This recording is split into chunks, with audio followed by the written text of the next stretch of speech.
So today, welcome to the world of Wii U. It looks like we're building a Reaper.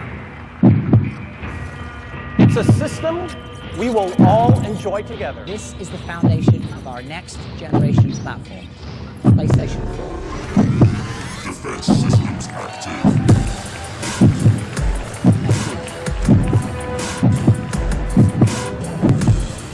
Ladies and gentlemen, introducing Xbox One.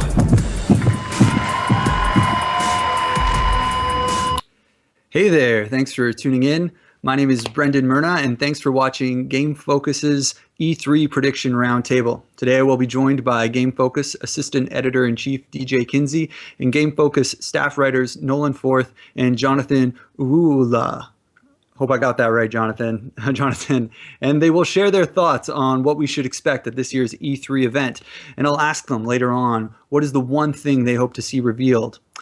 E3, or the Electronic Entertainment Expo, is organized by the Entertainment Software Association. It's an annual exclusive computer and video game industries trade fair. It runs from June 9th to June 12th this year, and it takes place at the Los Angeles Convention Center.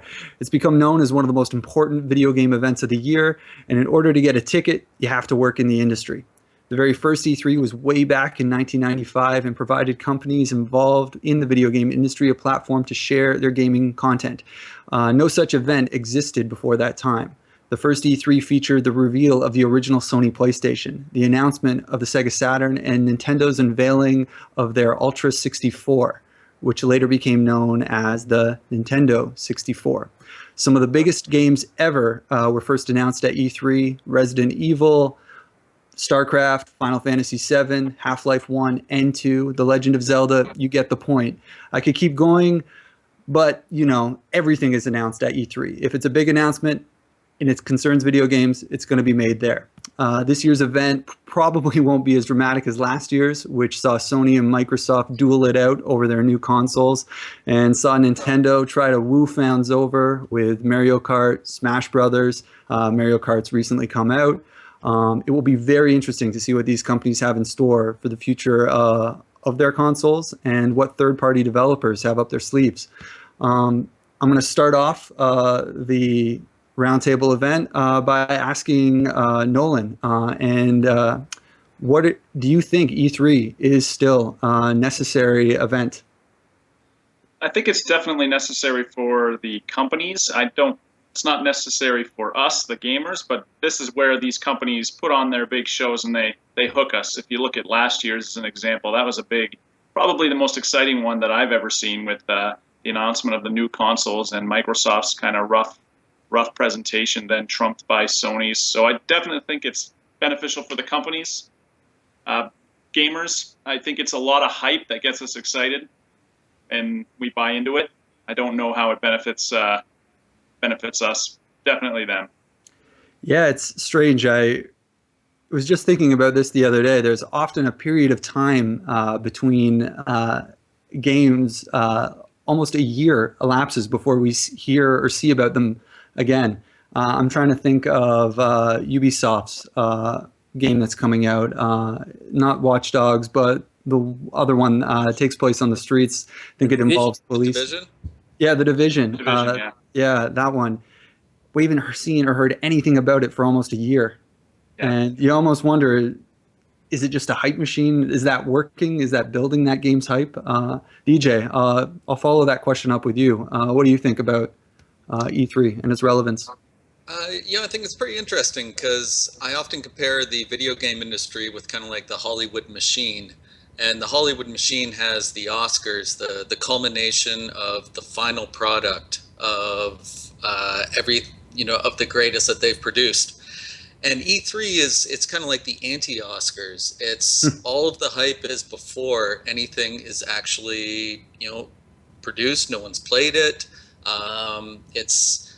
While it's a huge advertising machine. It's also something that really engages the public, and I think it's necessary. I think that in a world where there's too many like knee-jerk reactions to the latest thing out, it's enjoyable to look forward to something for a year or more.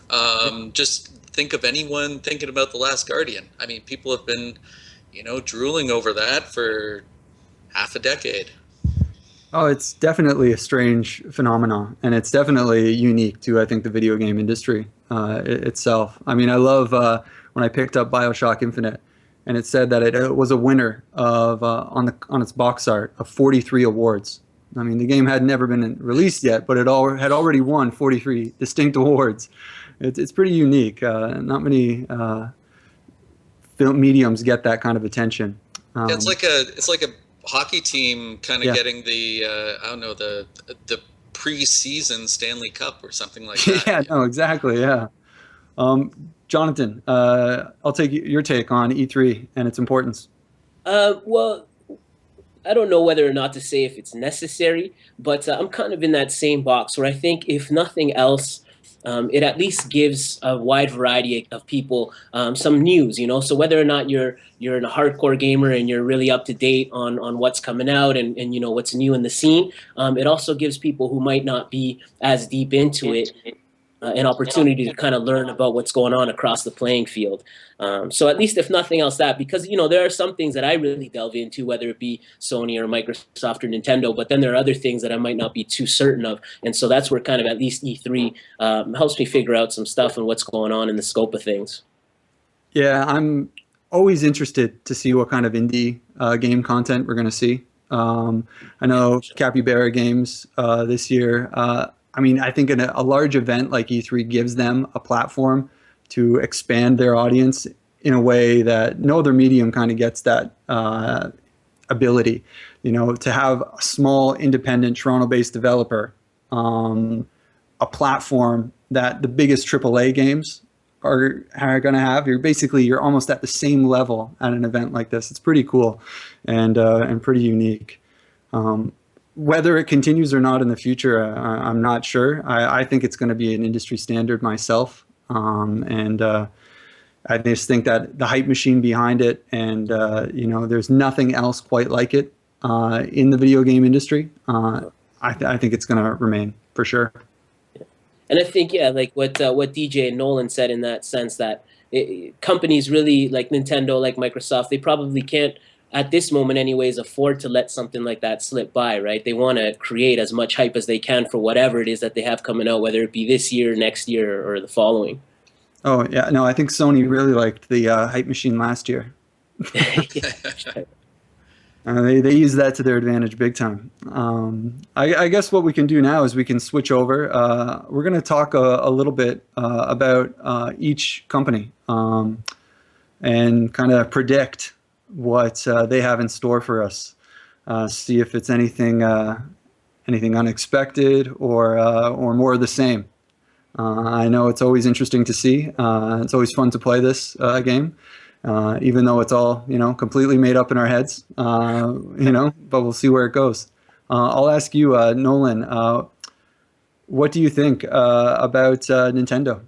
Well, they're marching to the beat of their own drum again this year. They're partaking in it.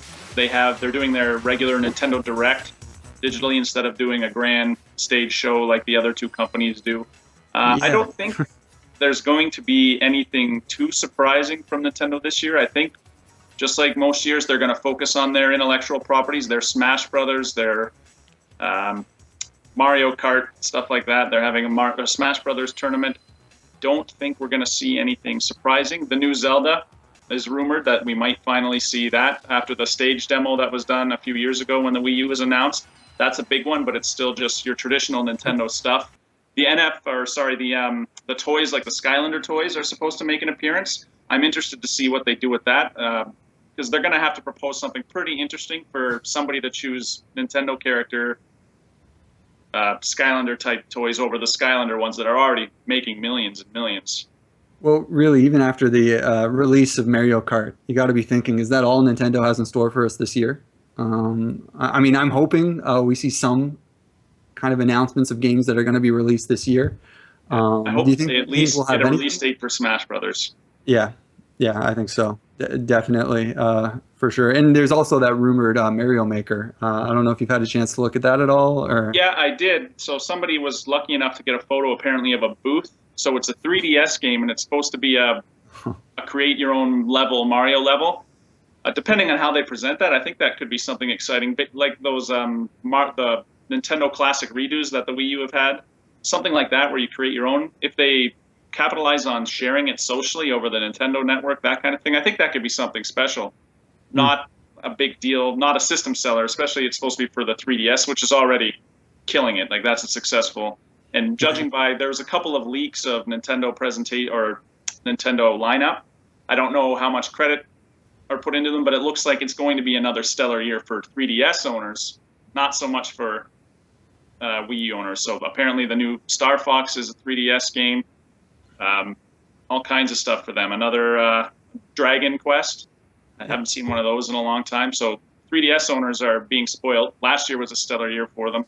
Tons of releases, but Wii U, I'm looking at this, just this leak, supposed to be leaked Nintendo schedule, and on the Wii U, it's mostly Zelda, Mario Party 10.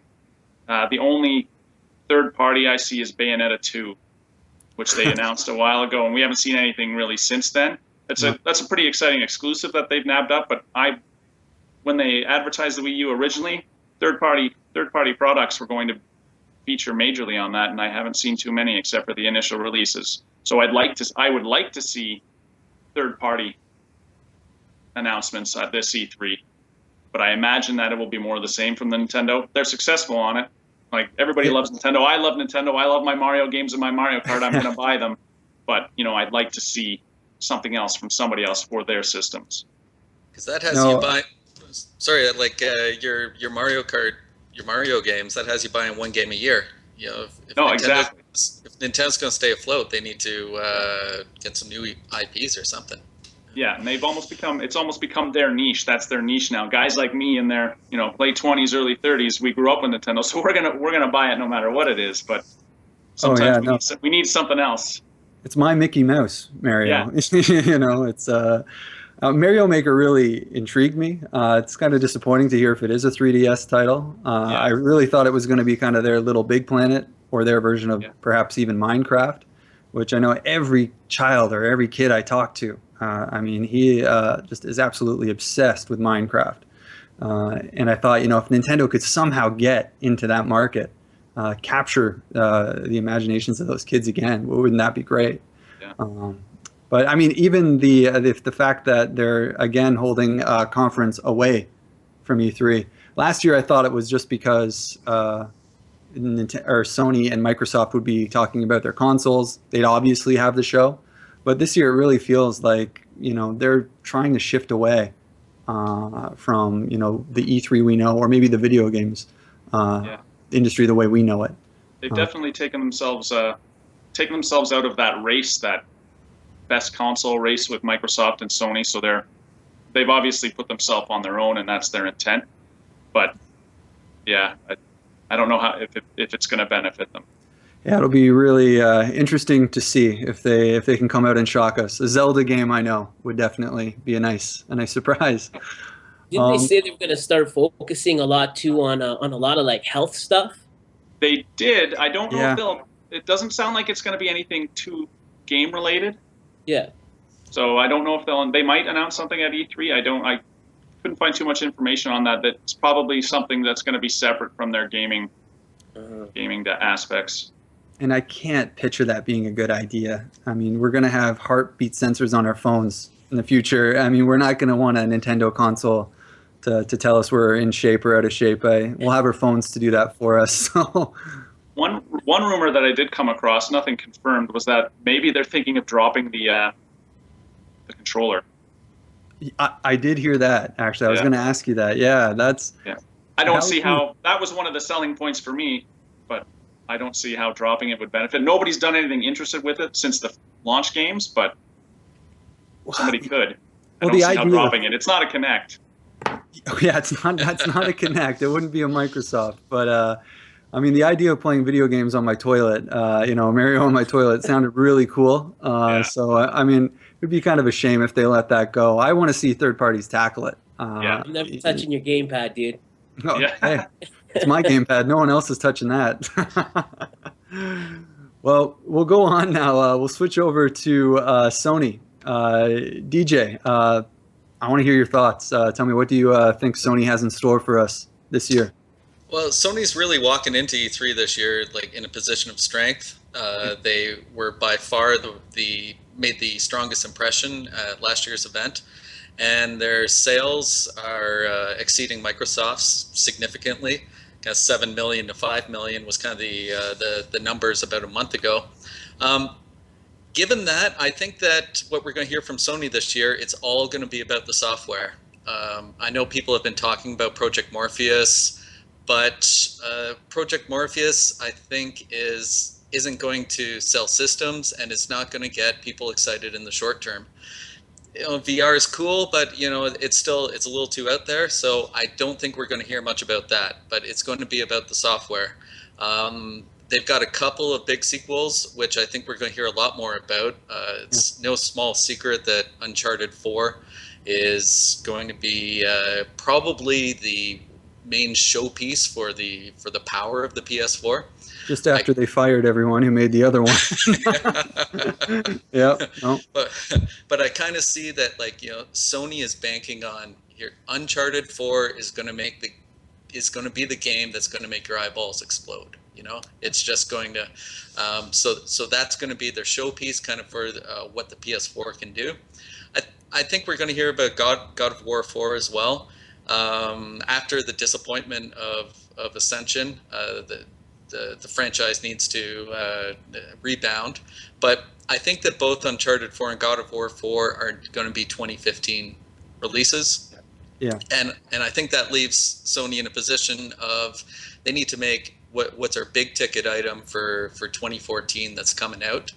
And I thought long and hard of what is Sony's aha moment. Mm-hmm. And at first I thought, okay, The Last Guardian in 2014 would blow everyone's minds. Yeah. But in reality, the Last Guardian has been more of an endangered species than a three-legged panda. It's a dream. It's heaven. It's a place that we don't know if it exists or not. It's in a different world. It's absolutely. So I think that they're going to pull something out of the closet that they basically last spoke about in 2009 is the Rockstar exclusive Agent. Oh, okay. And so basically we've heard nothing about this game, but Rockstar can do no wrong. I mean, even they made table tennis awesome. And do you remember Rockstar table tennis? It was awesome. Yeah, I do. That was pretty cool. I remember though, one of the big coups for me as a kid looking at the Sony PlayStation 2 was the fact that they had Grand Theft Auto. They had that Rockstar exclusive. Sega didn't have it. Nintendo didn't have it. They had it. And I think if they could get that Rockstar game again that sells 100 million copies, and they get that, I mean, it could be game over right there, really. And Rockstar is the only company that just they run a tight ship. I mean, You don't hear leaks coming from Rockstar. If anyone can keep a secret of a huge AAA game coming out in 2014, they're the ones. Mm-hmm. So that's going to be that's my prediction of what the big aha moment at the Sony press conference is going to be this year. That'd be pretty exciting. Do you think we'll see any more Microsoft bashing, or do you think they're going to ease off their opponent there a little bit? In some respects, especially with the Kinect issues lately, kind of it's almost too easy of a target to mention that. Yeah. But I mean, I think both companies overall, they respect each other, and but I think that the other thing that Sony's got going for them is the PlayStation Now. I'm totally interested in that. I mean, Dave Perry is behind it. If he can actually do it, it's like a Netflix version of video gaming, that'll be amazing. And just the ability to open up the Sony library is huge. So I mean, we go to we talk about E3 and there's these singles, this title, maybe, there's 5 titles that might have made an impression on someone. How about the ability to say that, yeah, from my living room, I can access the entire Sony catalog? Yeah. Like that's monumentous. Mm-hmm. I don't know if it's going to be to that extent, but I mean, it certainly has the potential to. I guess that's what I think with Sony. I mean, they did such an amazing job with last year, and now this year it seems like so much potential. Their only big first-party game that I can think of that they're going to have this year is Infamous Second Son. I was really looking forward to The Order 1886, but again, that was pushed back to 2015. Project Morpheus looks cool, and PlayStation Now looks like it could be great. But I wonder, will they be able to build? Will they be able to actually, make that a reality, make that happen? I mean, that seems, like it's yet to be seen. For sure, I think 2015 is a guaranteed stellar year for Sony. Yeah. The question is, can they make 2014 a good year? Yeah, or at this point, do they even really have to? I mean, they have such a strong lead. But I mean, you have to wonder. Consumers want to be, they want that energy. They want to see, games out there, and they want to play games. I have a lot of friends who have a PlayStation 4 who, are looking forward to playing a game they played last year on their PlayStation 3, The Last of Us, So, if that's really all they have for this year, then it'll be interesting to see, more people kind of jump ship or at least purchase a Xbox One knowing that they're the same price now. Well, and in Canada, they raised the price of the PS4 $50 as well, right? So. Oh, for sure. Yeah, that was kind of shocking. I was surprised when they did that. Yeah, but I guess that leads me to my next question, and that goes on to Microsoft. Jonathan, I asked you to kind of give me your predictions on what Microsoft has in store, whether Phil Spencer will put on his game face and show us some games this year.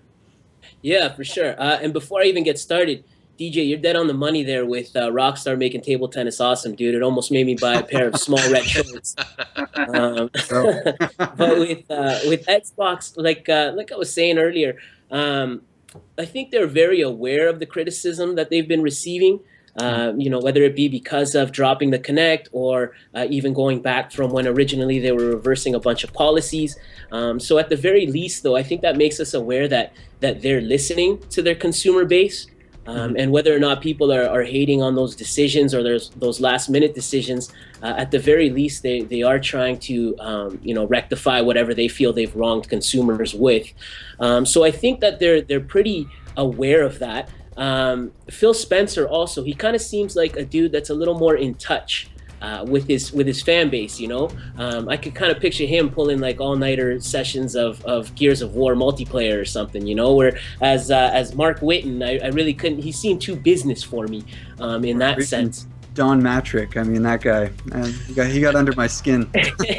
Yeah, so I think they brought in Phil, not just because of the skill that he has, but because he seems to be a little bit more of a people person, and I think he's had his ear to what people have been jonesing. So with that being said, I don't know if they'll have a whole lot in the pipe for big amazing games for this year. I think we'll see a lot of Forza Horizon 2.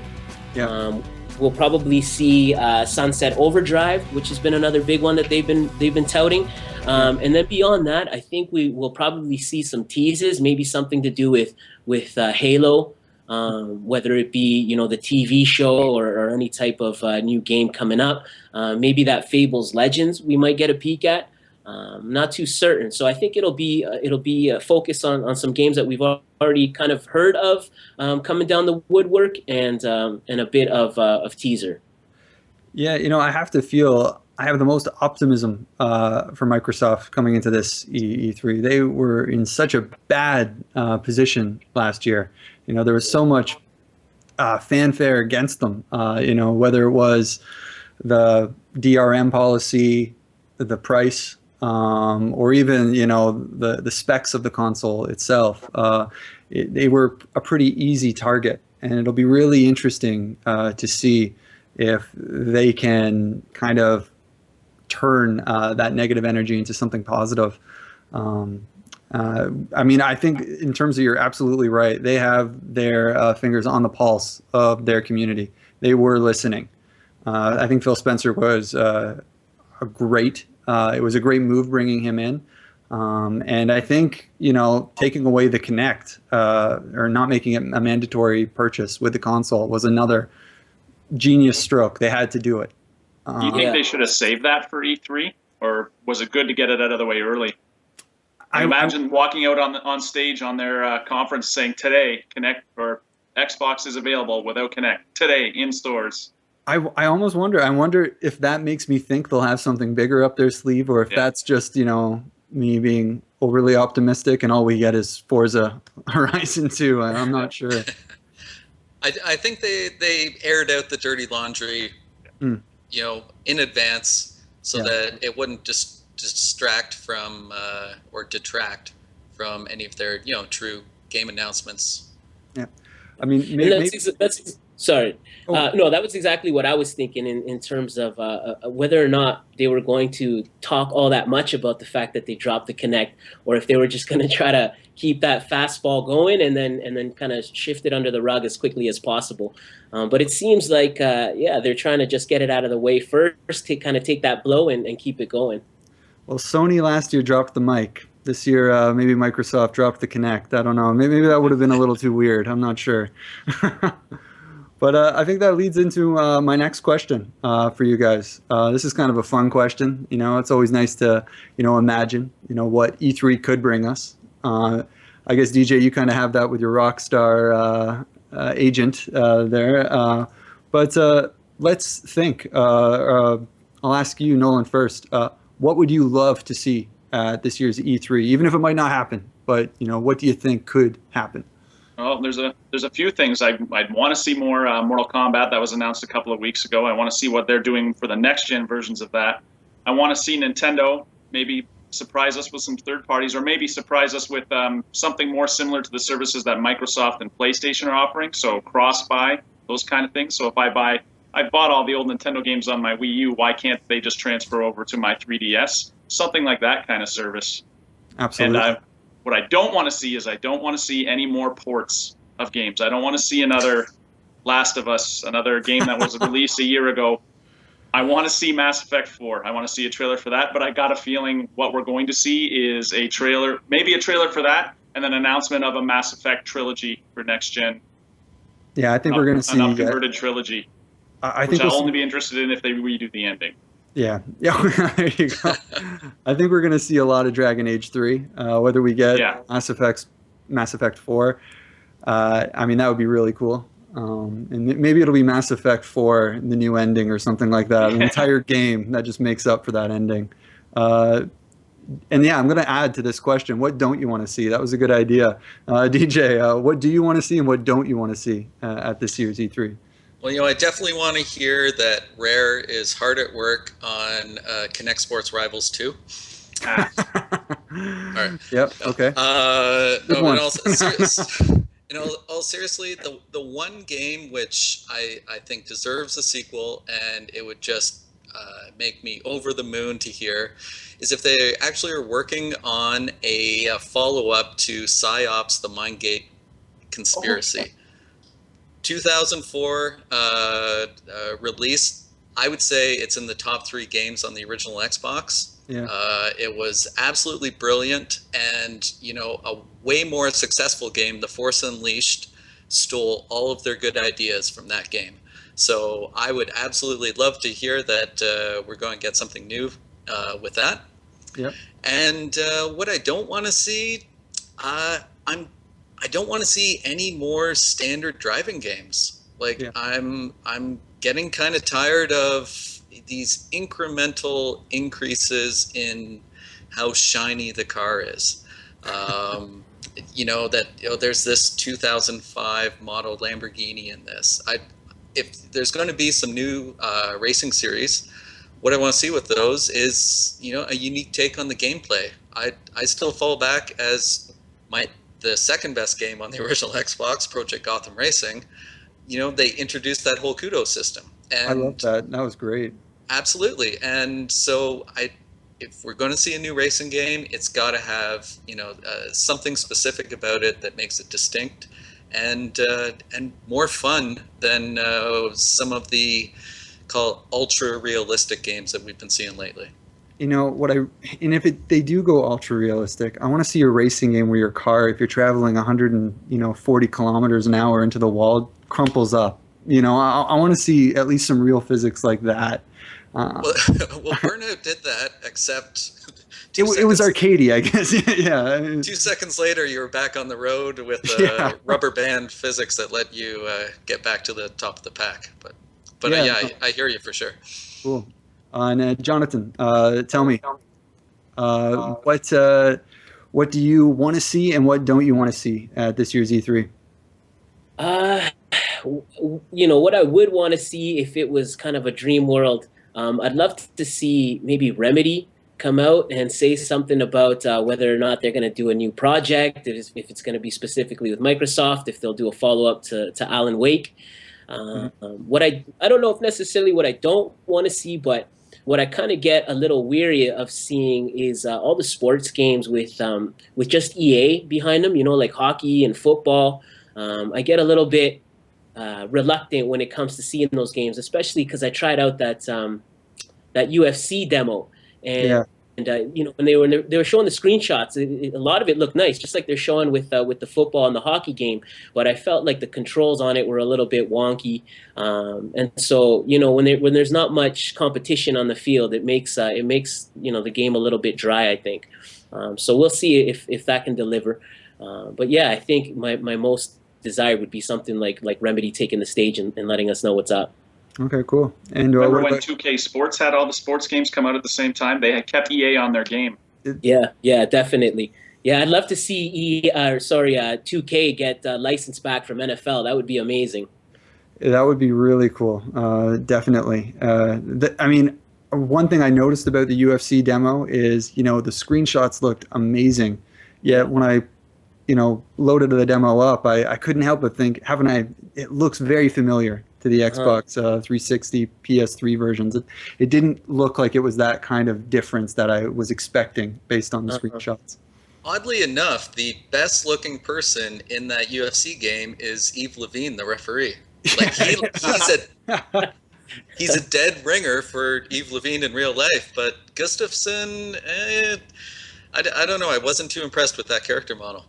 Yeah. The fans looked great. The whole presentation, that looked great. And I think, I'm a big fan of the NHL series.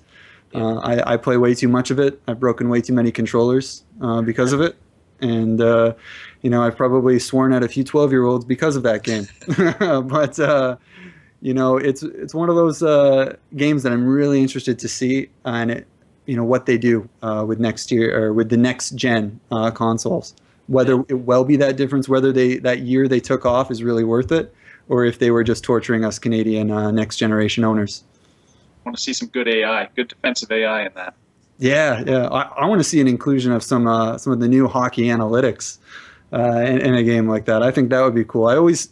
I couldn't help but notice every time I would outshoot an opponent by about 60-20, I would still lose a game.